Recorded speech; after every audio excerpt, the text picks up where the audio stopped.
Arrays are collections of values that can be stored and manipulated together. Think of an array as a labeled box that can hold multiple values of the same data type. So it's just basically a group of data of the same data type. Though sometimes they can actually contain different data types when you're using it in Godot Visual Scripting. Now this is how arrays work in Godot Orchestrator Visual Scripting. So the first thing we're going to do is that we're going to right click and create an orchestrator script.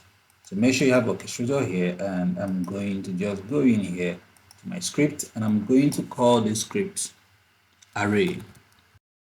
The first demonstration we're going to be doing, we're going to be displaying names. So right now, if you go to your variables here, you can click on the plus sign and we can call this our array. So once I create my variable, I'll go over here and click here and then I'll look for arrays. So if you come down, you can see array here. So once I click on array, I have an array and it's asking me what's the size of my array. So I'm going to click here and then open it up.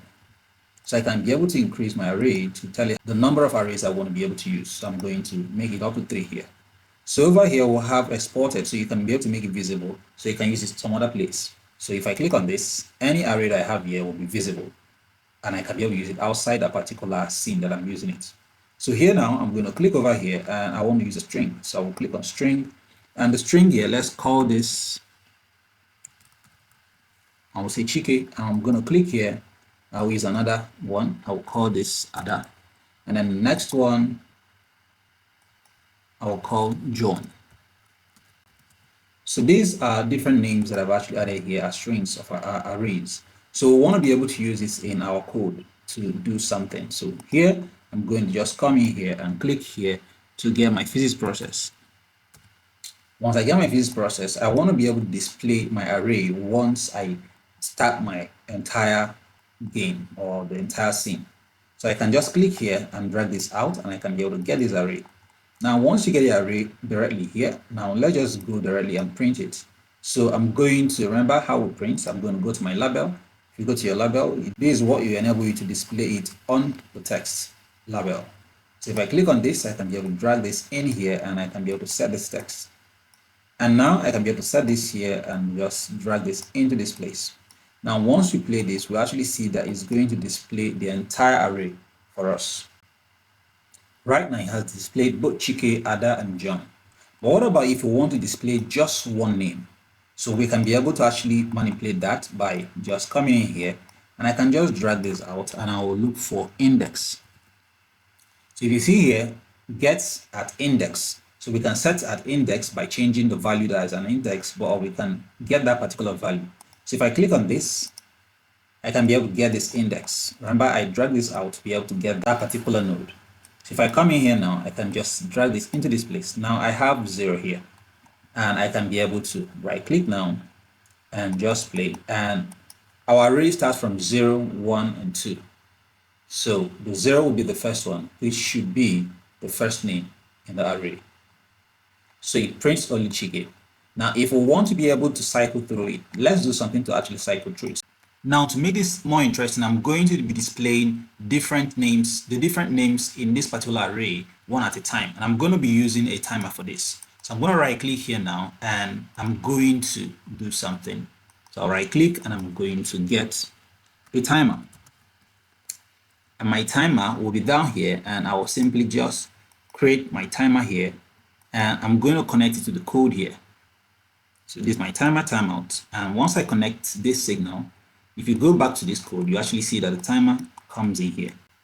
So once you get your timer, we're going to be using the timer to increase the value of what we're going to be using for this particular value that we're going to be using for the index here.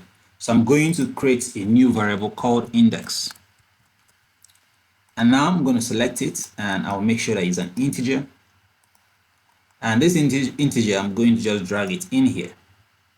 And I'll be setting the value. So whenever the time runs out, so let's select this timer and make sure it's actually 1. So we can actually make it 1, and we're going to make it to be auto start. So it starts on its own, okay? And it keeps on looping on its own continuously. So now we're going to just come in here and say set this index, and I'm going to just come in here and drag this and say get the value. So right click and get addition. And this addition, I'm going to be using this addition integer here. drop this here, and I will put this over to this one. So whenever the timer runs out, it will increase the value here. So I'm going to make this to be 1. So the timer will be increasing the value of my index.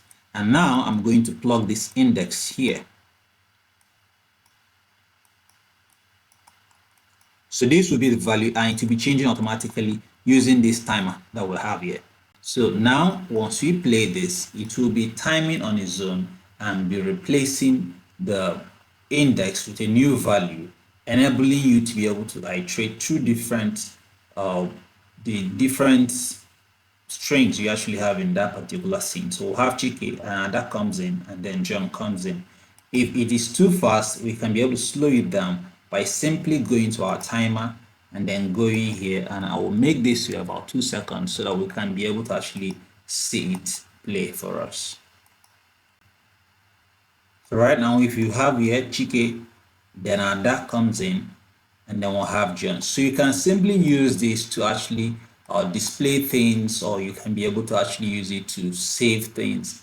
So arrays are very, very important in coding, in your programming. So this is just the basics of how to use it in Godot Visual Scripting.